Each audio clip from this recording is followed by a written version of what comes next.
Kaixo danoi, nire izena Edorta Santos Bizkaino da, eta gaurkoan zelula amei buruz eta haien aplikazioei buruz hitz egiten ibiliko naiz. Espero dut gustokoa izatea eta, segi bideoarekin aurrera. Zuek zelula amak zarete. Zein da zuri izena? Julen. Zu zelula ama bazara. Sinisten aldezu? Hombre, zein da zuri izena? Lander, zu zelula ama bazara.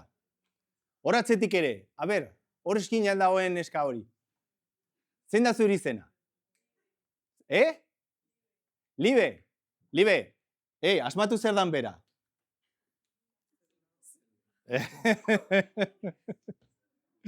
Bai. Hain naiz pixkat, hola, kopetak, simurtzen, zer dela eta, akaso uste zenuten zelula amak izenarekin, igual, zelula amak zirela, beste zelulen amak ere, zuen amatxo dan bezala, ez? Beti zuen gatik eskatuta, beti matraka ematen, lotu ondo berokia, azkar etorri etxera, gehiago ikasi behar duzu. Akaso hori zirela uste zenuten? Egitan, zelula amek zuen antza gehiago daukate. Ikusiko duzu ez zergaitik. Gainera, esaten dudanean zuek zelula ama bazaretela, ez dut esaten zaretela edonolako zelula ama. Zelula ama oso konkretu bat zarete. Utziko dut hau, spoiler ez egiteko, baina pixkat beranduago, esango izuet ze zelula ama zareten eta zergatik zareten horren bereziak justo bizitzaren momentu honetan. Zelula amak esaten dugunean, zelula ama mota asko daude. Haien diferentziatzeko, haien bereizteko gaitasunaren arabera. Totipotenteak direnean, organismo oso bat sor dezakete. Beraie bakarrik gainera. Bai? Gero, pluripotenteak ditugu, eta hauek eman dezakete gure gorputzeko edozein ehun, edozein zelula, edozein mentu. Berdin dio, eman dezakete, sor dezakete, beraie bakarrik baita. Pixkat, heldutzen direnean, multipotenteak deitzen diegu. Eta hauek, erabakiak hartzen hasi behar dira. Hauek, familia bateko ehunak edo zelulak bakarrik eman dizakete. Digestio aparatuarenak, edo larruazalarenak, edo agian muskuloarenak. Bai? Eta amaieran ditugu unipotenteak direnak. Hauek dagoeneko bizian erabaki asko hartuta daude, eskarmentuan ondo jantzita, eta bakarrik zelula bat bakarra eman dezakete edo sor dezakete.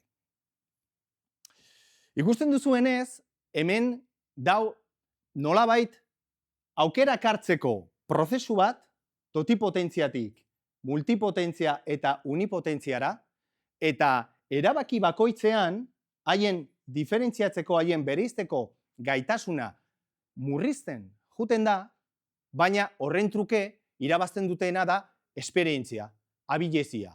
Ikasten dutena da, helburu edo egitasmo konkretu baterako asko espezializatzen. Bai? Hau ezaguna egiten zaizue?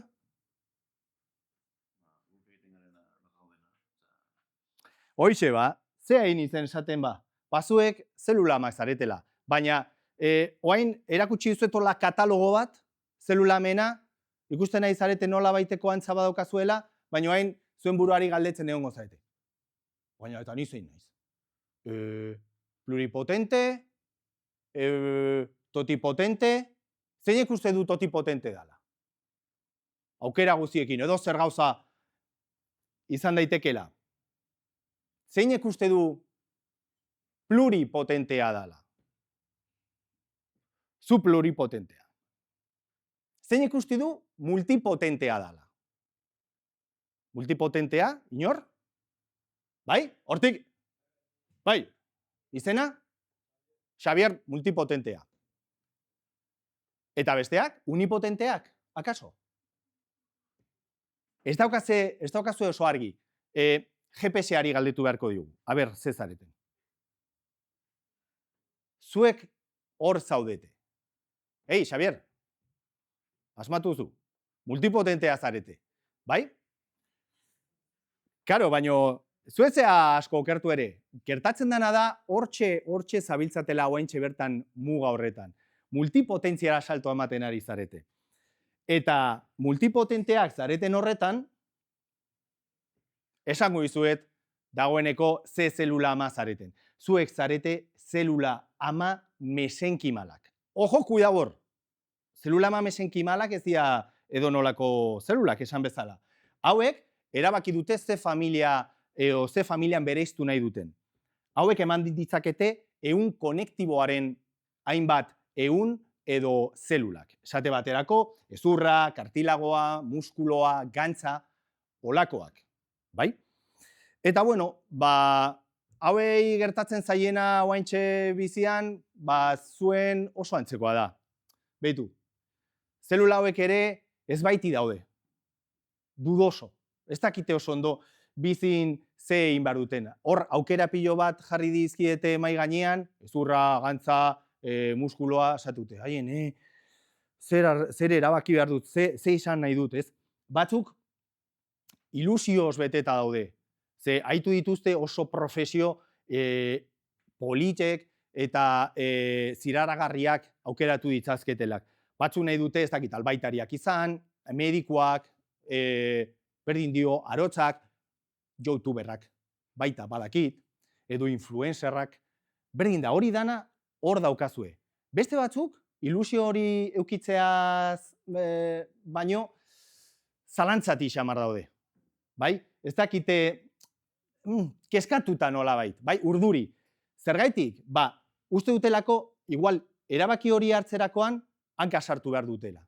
Eta, aber gero ze gertatzen da. Orduan, hor daude, ez bai horretan, bai, batzuk, gainera, baita ere, autoestima pixkat bajuagoa daukate, eta pentsatzen dute, aber zertarako balio dezaketen, ze ekarpen egin dezaketen haiek mundu hontan, ez? Bueno, bitartean, hoiek danek, ilusioz jositakoak, zalantzatiak, autoestima baxua daukatenak, danak ikasten jarraitzen dute, espezializatzen jarraitzeko. Bai? Egunen batean, izango dira, zuek bezala zelula helduak, profesio ikaragarri politak eta baliagarrietan hor trebatua, eta, bueno, hori gertatu bitartean, batzuk ere zailtasun, batzuk aurkituko dute bidea azkarrago, beste batzuk gehiago kostatuko zaie. Izan ere, bidea ez da berdina danentzako. Bai, batzuk zailtasun gehiago ukiko dituzte, beste batzuentzako, bueno, ez dakit, egoerak bultzatuta, inkluso batzuk sentitu daitezke behartuta momentu konkretu batean aukera konkretu bat hartzeko. Edo nola ere, berdin dio, ze gertatzen dan, momentuz zelula ama mesenkimalak zarete. Bai? Disfrutatu momentu honetaz, ze momentu honetan, oain zareten mesenkimal edo zelula mesenkimal modu hontan, zarete oso zelula bereziak, oso gaitasun apartekin. Jakin nahi duzu gehiago, zelula amei buruz, zelula ama mesenkimalei buruz, ikusteko ze gaitasun dituzuen? Bai, bai, bai. Bai, hemendik? Bre, klaro baietz. Bueno, beitu. Zelula ama mesenkimalak, ibiltzen dira eskutuan gordeta, gure gorputzaren hainbat txokoetan. Hor, gure gorputzaren goraberak aztertzen eta daude hor lasai, patxadan, baino beti ere gure gorputza zaintzen. Edo zer gauza behar danean, kalte zonalde bat dagoenean, antura, inflamazioa dagoenean beste toki batean, dei bat jasotzen dute eta segituan bertaratzen dira. Eta hau, da haiek duten migratzeko gaitasunari esker. Bai?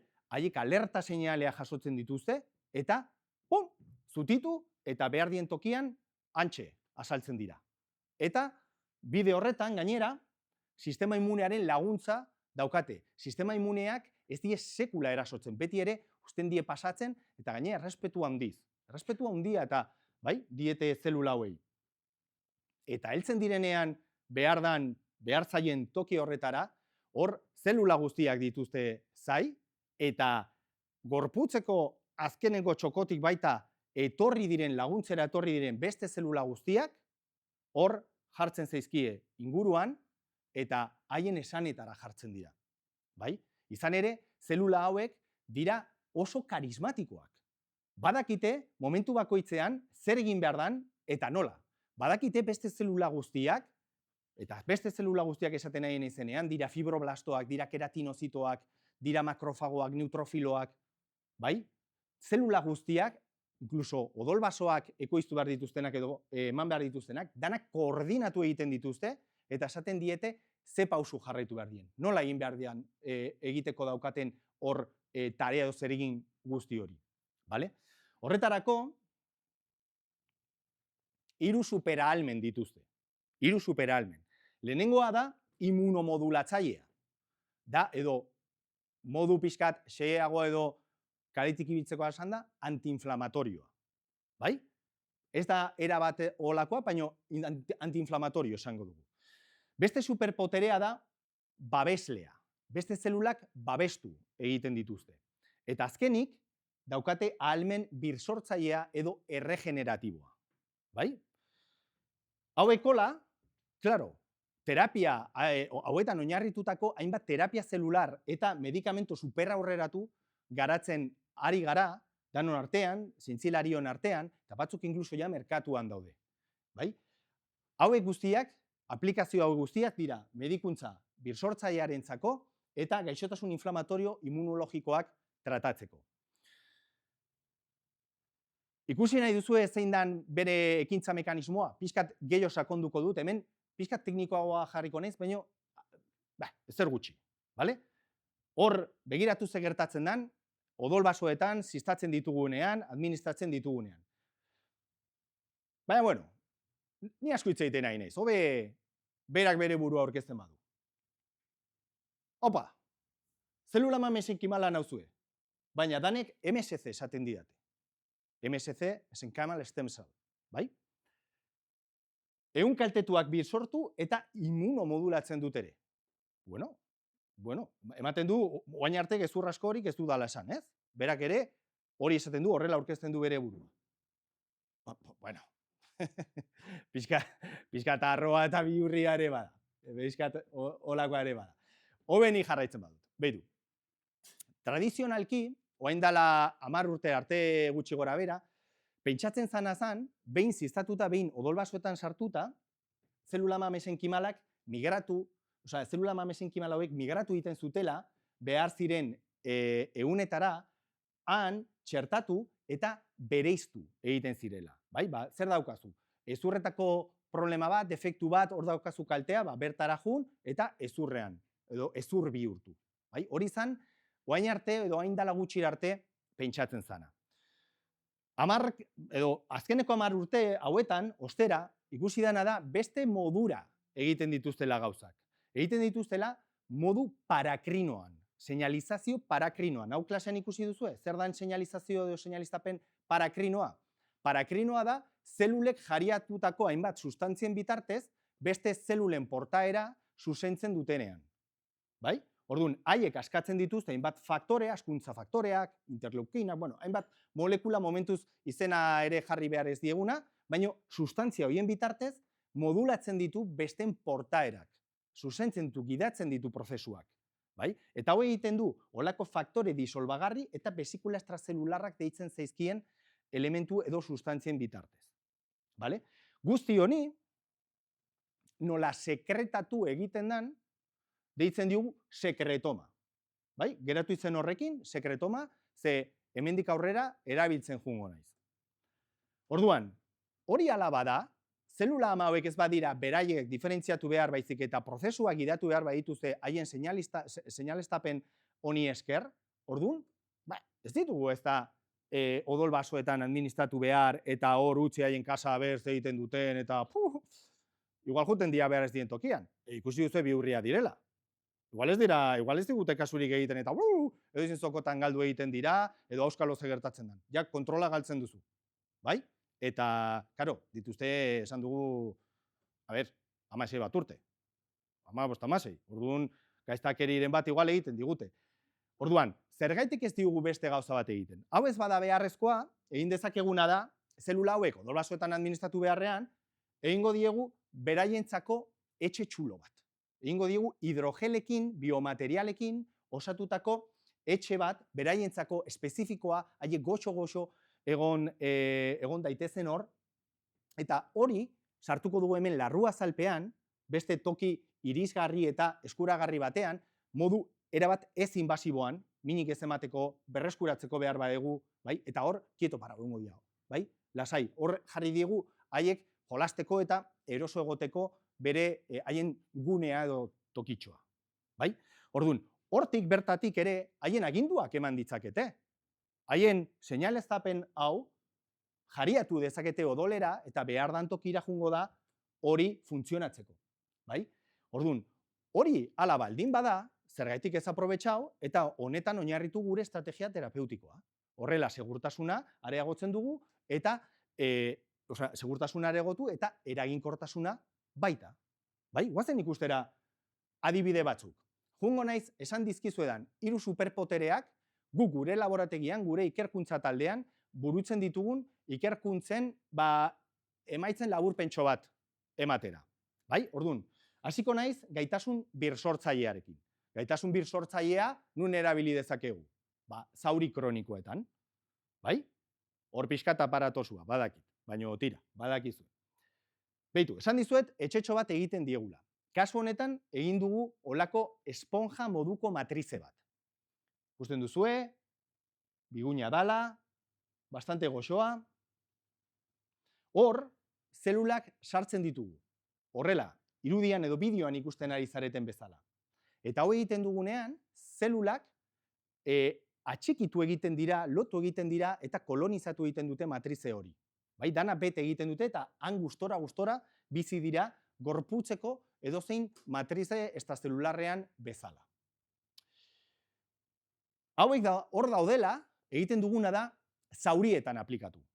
Xagu diabetikoen zaurietan. Badakizu zergatik xagu diabetikoak? Xagu diabetikoetan, edo gure kasuan baita, pie diabetiko eta hola ez duzu haitu? Sekula. Diabetikoei zauriak izteak gehiago kostatzen zaie. Haien egoera dela eta zauri kronikoak komplikatuagoak dira eta asko gaiztotu daitezke. Orduan, gure ikerkuntzak egiten ditugu horrelako modelo in vivo errelebanteetan ditzen dana. Jartzen dizkiogu guk gure buruari erronkak. Benetan gero bizitzan gertatuko dana pixkat hor irudikatzeko edo antzesteko.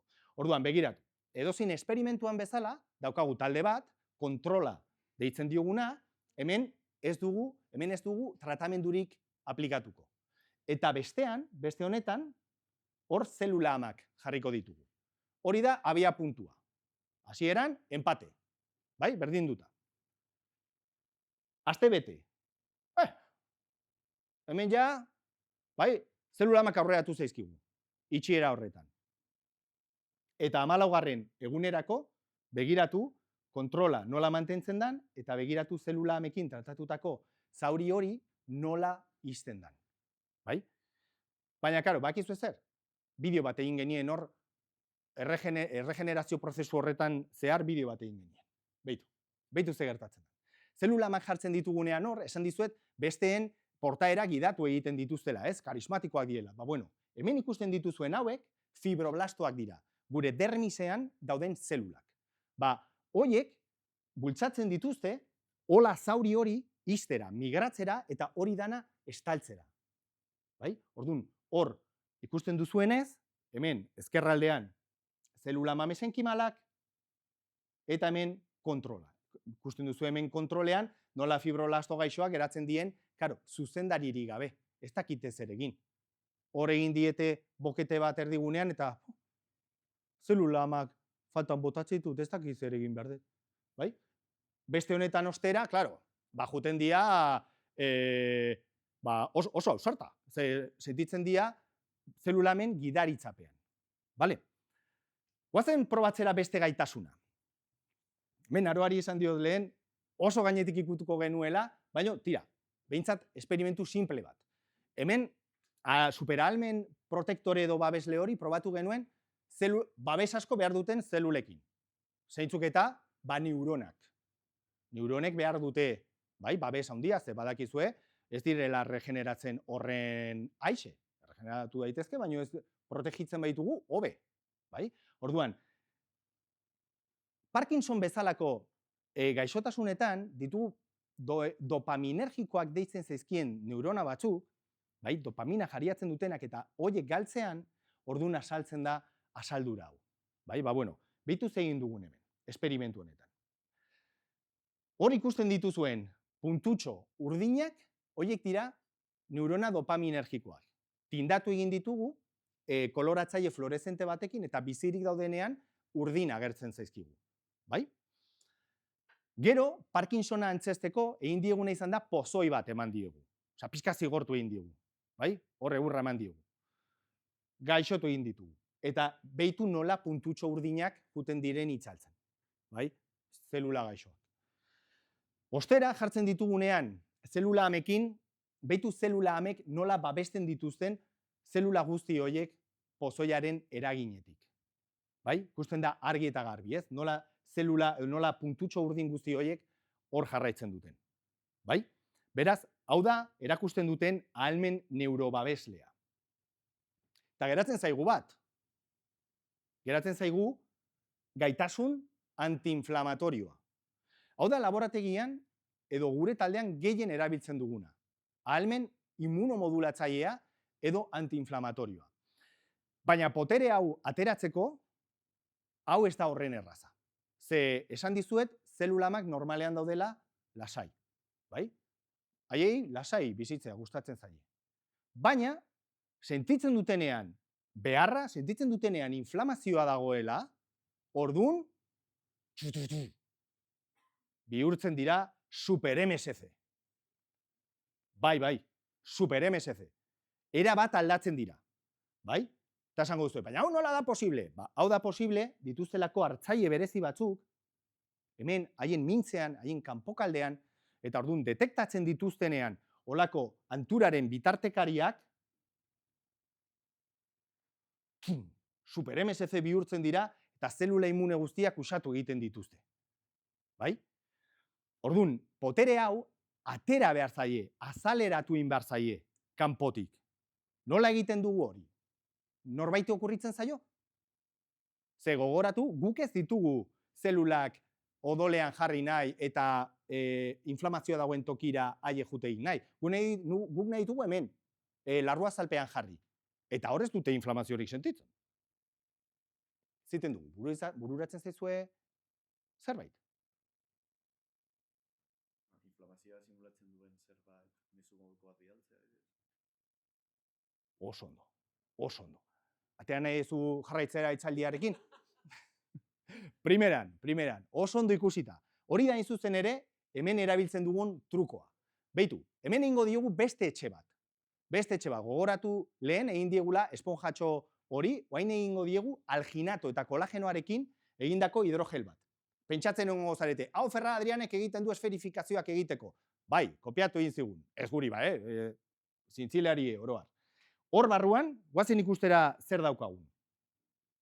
Ba, beitu, daukaguna da, zelula amak ditugu hor, bai? Hauek, sare hauek dira kolagenoa eta alginatoa, biomaterial bezala, etxea eraikitzeko, eta gero hemen, ikusten dituzuen hauek, dira bolatxo batzuk, lehen erakutsi dizkizuedan, antura bitartekariak denbora guztian egiten diena. Tori, beitu. Eta ardu zelula amak hasten dira. Zogertatzen damen, nun dago antura. Eta, segiten dute, super MSC bihurtu. Eta inflamaziotik oso urrun daude, baina haiek, erabaz sinisten dute, hor inflamazioa dagoela. Eta super MSC bihurtzen dira. Eta horretan, sartu ditzakegu hor saguen larrua zalpean, eta hortik kontrolatuko dute prozesu osoa. Erakutsiko dizkizuet emaitza batzuk. Beitu, hori da, esan dugu, tratatzen ari gara hemen, estetako anturazko gaixotasuna, edo hemen, igual gehiago ezagutzen duzue, kolitis ulcerosa edo Crohnen gaixotasuna. Bai? Hor, antura bat ematen da estelodian. Ba, bueno, hori da, sagu sano batean agertzen edo daukagun estelodiaren luzera. Ikusi kasi 7 zentimetro. Gaixotzen ditugunean, behitu nola haien luzera laburtu egiten den. Bai? Hor daukate egundoko hori inflamazioa eta kaltea mukosetan. Eta guztizko luzera hori laburtu egiten zaie. Jartzen dizkigunean ditugunean zelula horiek hemen larruazalpean, hortik jariatzen dituzte seinale guzti hauek, eta behitu ze gertatzen da. Hasten gara mukosa hori eta estelodi hori berriz ere luzatzen. Hasten da berreskuratzen hasierako luzera. Bai? Pixkat sakonagotik ikusten baditugu, hemen jarri ditut hola murtsikatuta emaitzak, baina zuek ulertu behar duzuena da, puntito berde pilo bat, oso ona. Bai? Diagnostiko. Puntito berde pilo bat. Dano pozik. Eta barra hau da, gaixotasunaren adierazlearen edo adierazle bat, eta ordun barra hori komeni zaigu ahalik eta bajuen egotea. Hau da, sagu sano edo osasuntsuen kontrola.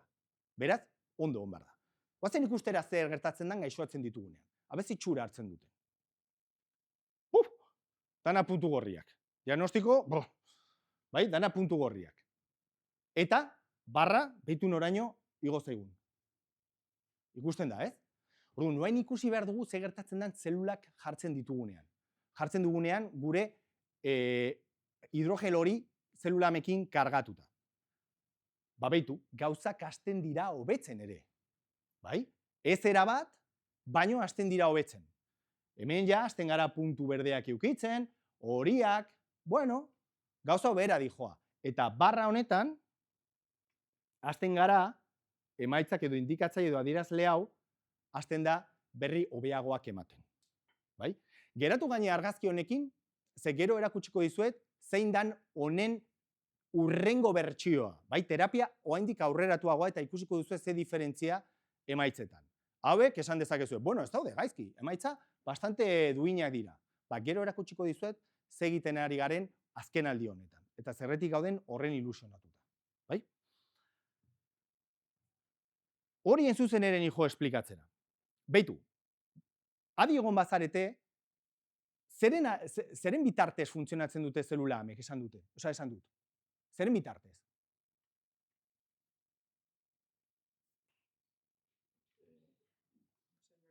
Seinaleen bitartez. Eta nola deitzen zala esan dizuet hori? Sekreto? Nola da? Hortik aitzen nahi naiz? Bai? Kasi, mingain punta daukazue? Sekretoma esan dute, ados? Sekretoma bai? Bai? Beitu. A ber, zeinek esaten digu ezin dugula hau egin. Zelulamen funtzionamendua oinarritzen bada. Bai? Sekretoma horretan, zergatik ez ditugu zelulak alde batera uzten eta sekretomarekin geratzen gara? Hori egin daitekela uste duzue? Karo, ez da esatea, egitea baino errazagoa da. Baina hori da bueltak ematen hasi ginen ideia. Zelulak horren, horren beste komplikazio ekartzen badituzte bagian segurtasunaren aldetik, eraginkortasuna askotan ezin dugula bermatu, batzutan funtzionatuko dute hobeto, beste batzutan okerrago. Hau da, ez dira oso aurresangarriak, ezin ditut oso ondo efektuak neurtu. Ikusi duzu ez denolako diferentziak sagu batzuk ondo zuden, beste batzuk ez horren beste, oso funtzionatzen zuen baino, diferentzia, dispersio handia zegoen datuetan.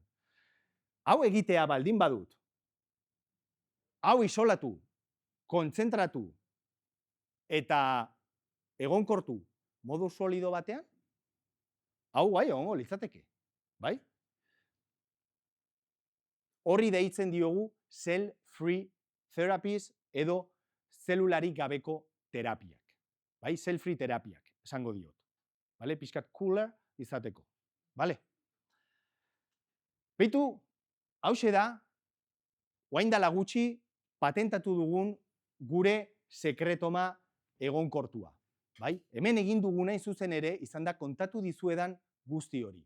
Hartu dugu, zelula amek jariatutako sekretoma hori guztia, isolatu egin dugu, purifikatu egin dugu, eta kontzentratu egin dugu olako solido kantitate txiki bat eskuratzeko. Ez engainatu, hor daude, 5 milioi zelulek 48 ordutan askatutako sekretoma guztia.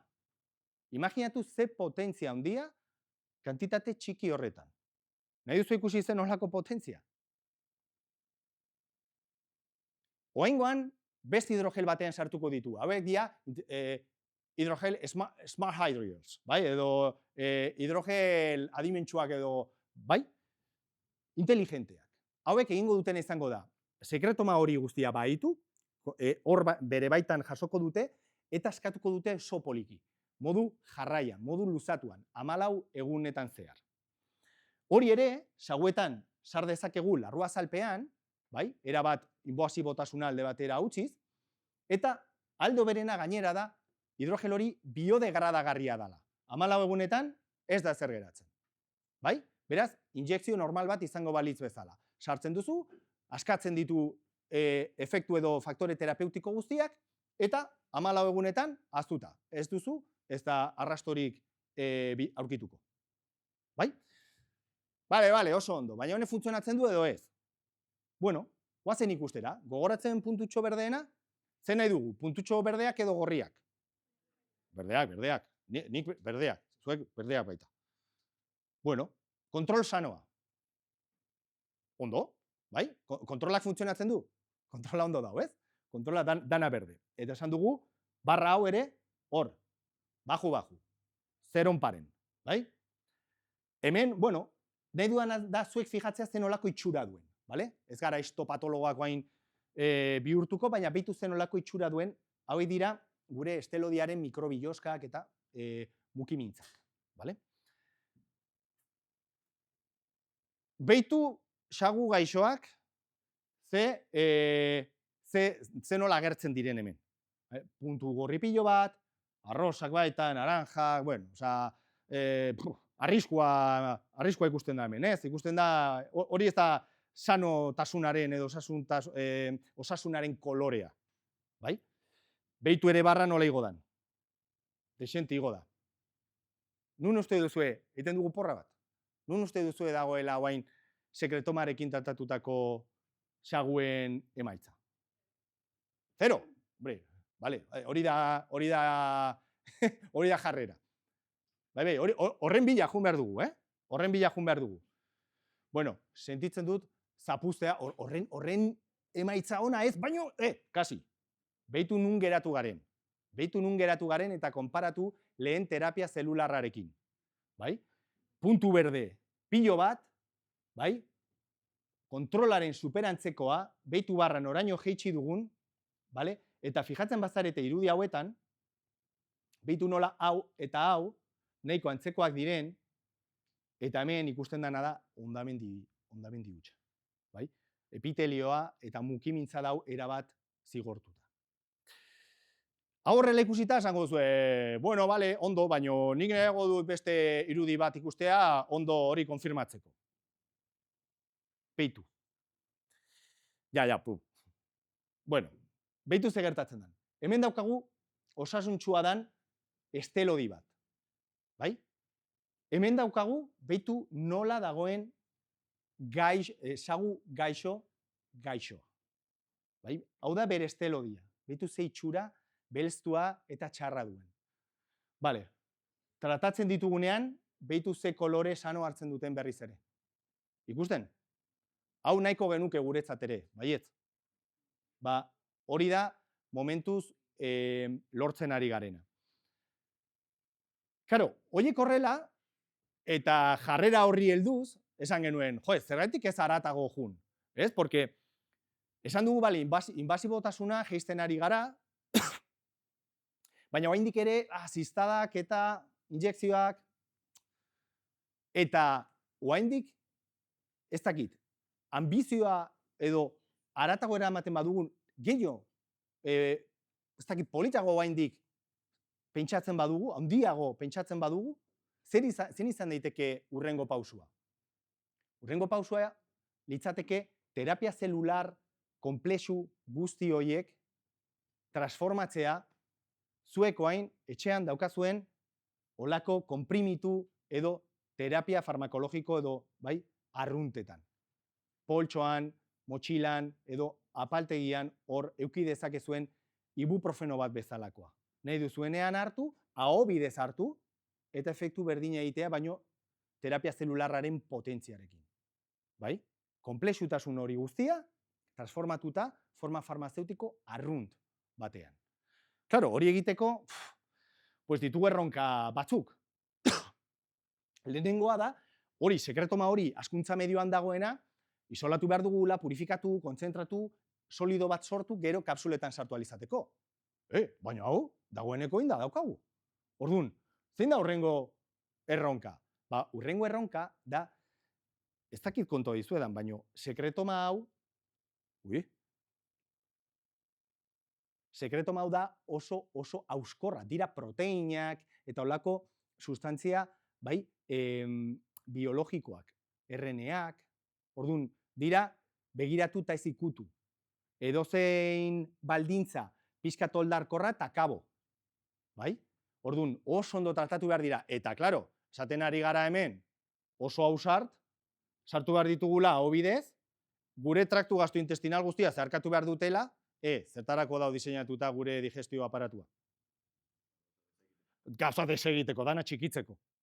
Bai? Orduan, eta zu nahi dituzu proteinak sartu eta bere horretan mantendu, bioaktibo mantendu, hemen estelo dira, bidearen amaierara heldu arte. Bueno, igual ez da horren erraza. Baina, hemen teknologia farmazeutikoan jolasten dugu orain arte eskuratutako jakituria edo ezagutza guztiekin. Eta egin daitekeena hemen da kapsula hori estali polimero edo material konkretu batekin zeina bakarrik disolbatzen dan hemengo pH-era heltzen danean. Beraz, pH azidoa dagoenean, berai 5, hor bere horretan mantentzen da, zutik. Aguantando, bai? Eusten. Eta heltzen denean kolonera, ordun, hor askatzen du, ez zaitatea behar, hor, abere egiten duen bera bakarrik. Hor, aguantatzen du traktu gastrointestinal osoa, eta amaieran heltzen denean behar dan tokira, hor askatzen du barruan daraman edukia. Hor askatzen du sekretoma. Ba, horretan ari gara, bai, ikusten duzuenez, hauts hauek, transformatuta eta formulatuta kapsula horietan ondo sartzeko, paretetan espegatzeko, askatzen danean ez hausteko, eta kapsula hauek gero estalita daude polimero horiekin behar dan tokian pH horretara askatzeko. Bai? Orduan, hau pentsatuta daukagu gero eskalatzeko, industria mailara eramateko. Baina, klaro, industria mailan oso ondo dago hori, baina batzutan, badakizu ere, eta hau seguramente ibiliko zarete haitzen ze, geroz da ezagunagoa egiten ari da, badakizue askotan paziente batzuentzako eraginkorrena ez dela guztientzako baliagarria dan terapia bat, baizik eta zuretzako espreski diseinatutako terapia pertsonalizatua. Bai? Egoera horiek askotan ematen ari dira eta hori da beste joera bat farmazian, medikuntzan, biomedikuntzan jarraitzen ari garena hainbat kasu tratatzeko. Eraginkorragoa dalako modu pertsonalizatuan aurre egitea, horrelako modu orokorrekin egitea baino. Bai? Ba, kasu horietarako, nun tratamendu pertsonalizatuak behar diren, hemen daukagu oso erraminta baliagarria. Igual ezaguna egiten zaizue baita. 3D inprimagailua. Bai? Holako 3D inprimaketarekin egin dezakeguna da behar den momentuan, behar den tokian eta behar den moduan fabrikatu ditzakegu pertsonalizatutako terapiak paziententzako. Bai? Eraman dezakegu munduko edozein bazterrera edo ospitaletara, hainbat populazio berezi tratatzeko, nun behar dituzten oso dosi pertsonalizatuak edo konplexuak, edo ezegonkorrak diren ez baita molekula edo sustantzia hauek horren beste denbora ez pasatzeko ekoizten direnetik administratzen diren arte. Bai? Orduan, horiek horrela, hemen daukagu esaera edo maxima bat, eta da, imaginatzerik badezu, inprimatzea daukazu baita. Bai? Ba, maxima horrekin buruan, egiten ari garena, dira olako supositorioak, baina supositorio hauek ez dira etxean ikusten dituzuen supositorioa bezalakoak. Etxean edo farmazietan ikusten dituzuenak gantzekin osatuta daude. Gantz horietan ezin dira proteinak sartu eta bioaktibitatea mantentzeko asmoarekin. Hemen hidrogelekin egiten ditugu supositorio hauek. Eta hor ur asko dago. Gainera, hidrogel hauek daude oso espreski diseinatuta sustantzia guzti hauek heltzeko, bai? Ondo lotzeko eta poliki-poliki askatzen juteko. Vale? Hori irude inprimaketari esker egiten dugu eta badakit ze pentsatzen ari zarete. Baten batek esango du. Aizu edorta, nahi supoak ez daizki gehiegi gustatzen, Hau bidezkoa izan liteke? Ta, ze esan dugu? Klaro baietz, imaginatzerik badezu, inprimatzea daukazu baita ere. Orduan, asmo horrekin, inprimatu dugu baita, konprimitu bat. Konprimitu honetan, egiten duguna da, kanpoko geruza hau, gastroresistentea bihurtu, egin diogu oskola bat, gero, barruan, orain ikusiko duzuenez, gure sekretomarekin kargatutako hidrogel bat hor barruan kargatzeko. Ikusten duzuen nola kargatzen ari dan? Hori bain txapela jartzen diogu, eta listo, itxita, babestuta.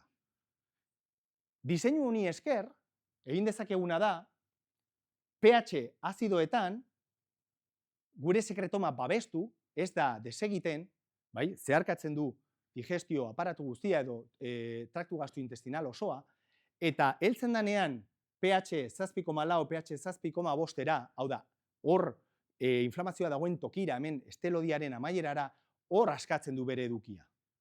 Bai? Modu edo diseinu honi esker.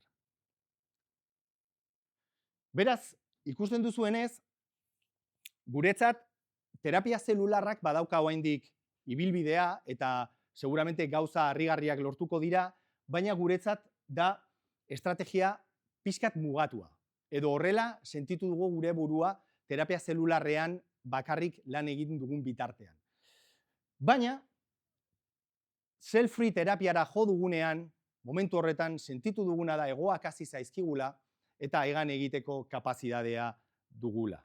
Bai? Eta horrekin ilusionatu gara erabat eta uste dugu benetan itxaropena dagoela eta aurrera egiteko arrazoi potente bat eman digu. Egunero ohetik altxau eta lanera juteko.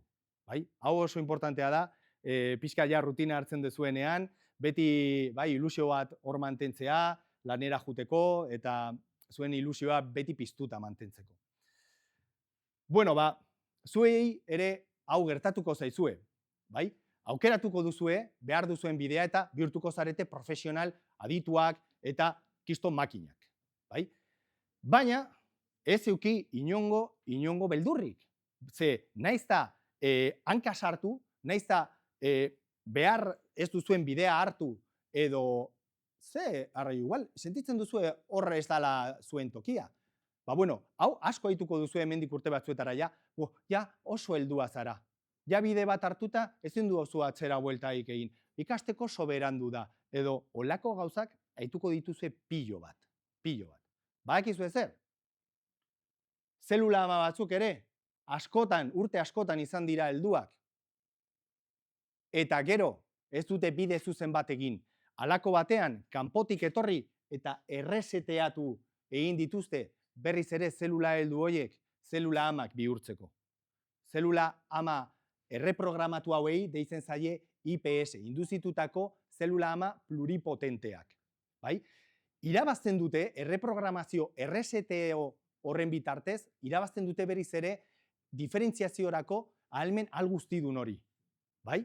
Eta horren bitartez, lortu daitezke gauza itzelak benetan. Ze, oain kapazidade hori berreskuratzen badugu, behitu ze nolako gauzak egin daitezken. Hartu ditzakegu pertsona heldu baten zelula somatikoak, berdin dio fibroblastoak, gantzaren zelulak edo odolekoak, erreprogramatu, erreseteatu eta behin berriz ere ahal guztidunak direla, induzitu ditzakegu edo bultzatu ditzakegu gorputzeko edozein ehun emateko. Bai? Behitu zen olako gaitasunak edo behitu zen bat ate irekitzen dizkigun. Ba, idei honekin, esango duzue, eta honekin benetan zerbait egin da? Zerbait benetan terapeutikoa eta baliagarria gizartearentzako egin da? Bakarrik, ejemplu pare bat. Bueno, 3, hobeto esateko. Hemen erakutsiko dizuedana da, lehen diabetesari buruz hitz egin dugu, diabetesa mota batekoa eta bikoa dago. Bat motako diabetesan, gertatzen dena da, gure sistema immuneak eraso egiten dituela gure beta zelulak, Langerhans irlatxo horietan dauden zelulak, eta akabatu egiten ditu. Bai? Orduan, ez dugu insulinari jariatzen. Eta insulinarik nola ez dugun jariatzen, diabetesa asaltzen zaigu. Ba hemen egiten duguna, edo hobeto esan da hemen egiten dutena beste zientzilari batzuk, da zelula erreprogramatu horiek, berriz ere pluripotente lortutakoak, poliki-poliki diferentziatu egiten dituzte, multipotente, oligopotente, unipotente, zelula helduak. Eta behitu zer bilakatu dituzten hasierako IPS-ak. Transformatu dituzte beta zeluletan. Eta beta zelula hauek txertatu dituztenean, implantatu dituztenean, 25 urteko emakume diabetiko batean, lortu dutena, izan da bere diabetesa leheneratzea. Insulinaren independentzia osoarekin. Hau, duela 2 urte egin zuten, eta oraindik gaur egun ere, insulinarekiko erabat independentea da. Pozik bizi neska eta ez du inongo konplikaziorik eduki. Bai? Bere insulina propioa jariatzen hasi izan, implantea jarri eta 3 hilabetera bakarrik. Behitu zen olako gauzak lortzen diren zientziaren bitartez. Eta hau, orain dala 2-3 aste, aprobatu egin zen Japonen, bai, Japonien, lortu dute baita IPS zelulekin, egin dute txaplata bat, o partxe bat, bihotzeko iskemia daukaten gaixoetan, hor implantatu eta birsortzeko, ehun kaltetu horiek. Eta baita ere, Parkinsonean, gogoratu hor zelula dopaminergikoak pixkat kaltetuta zeudela eta dopamina ezin zala behar bezala sekretatu edo jariatu, ba, hor baita induzitu dituzte edo diferentziatu dituzte IPS hauek zelula dopaminergiko izateko. Hor jarri dituzte putamenean, bai, garunean bertan, eta hasi dira normal funtzionatzen. Hau, aprobatu 2 tratamendu hauek dira IPS-etan oinarritutako lehenengo 2 tratamenduak munduan. Bai? Agentzia regulatorioak aprobatutakoak Japonian.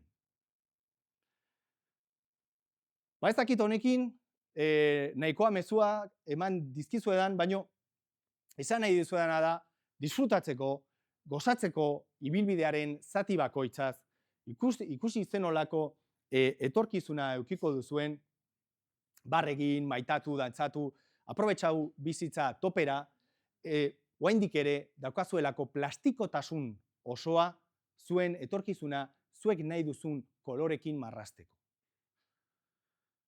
Bihotzari jarraitu eta berak irekiko dizkizue ateak. Bai? Egunen baten zuen bidea aurkituko duzue eta profesional adituak eta oso baliagarriak izango zarete gizartearentzako. Eta gogoratu, egunen batean sentitzen baduzue hori ez dela zuen bidea, sentitzen baduzue gehiago eskaini dezakezuela munduari, bai? Orduan, gogoratu beti ukiko duzuela aukera, atzera egin, zelula ama berriz ere bihurtu eta beste bide berri bati egiteko. Bai? Agian, zelula amek egiten duten moduan, zuen patua ere, beste pertsona askoren bizitza hobetzea izan daiteke. Bai?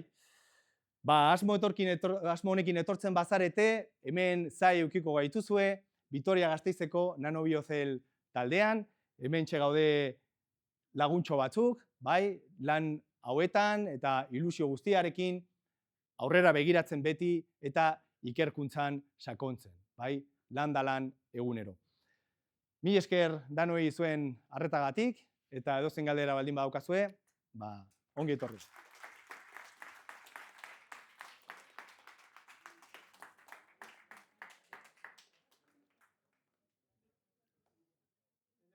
Esker edorta, ze modu ulergarrian eta politan aurkeztu diguzuna. Orain galderarik badago, partituko dituzue zirekin bat, beharro da entzun dezakegu, baina hemen daukagu edorta galderak badatzeko.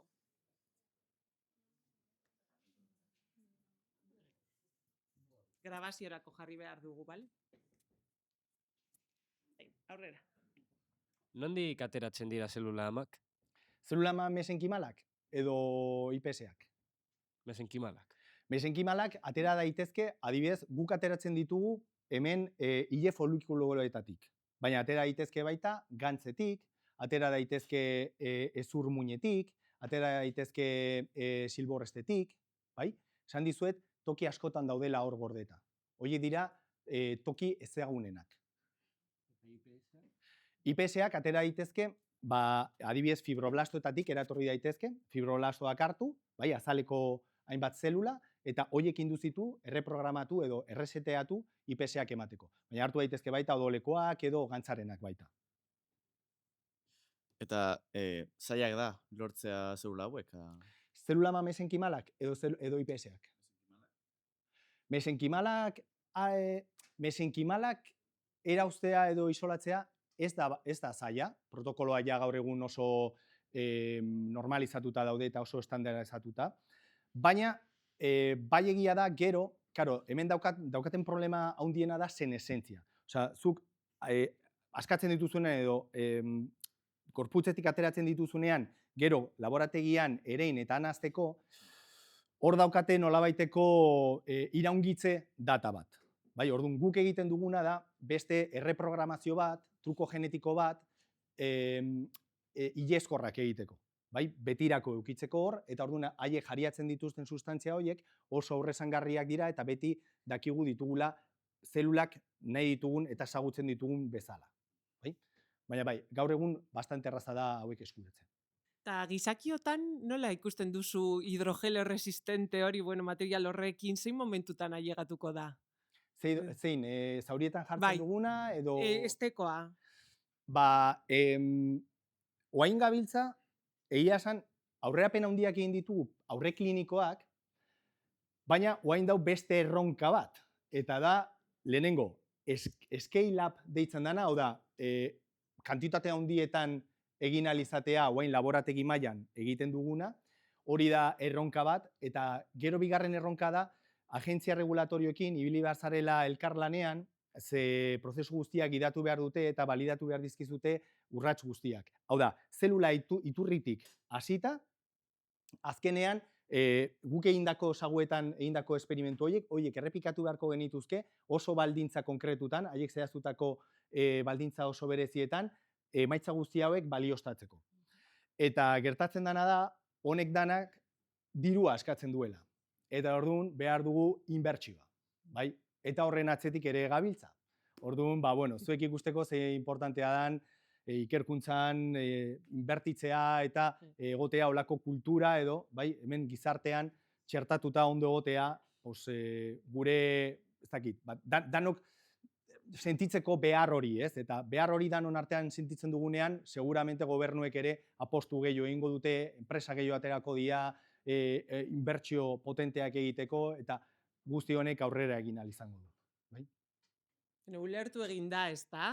Oso ulergarria izan da, oso polita, benetan.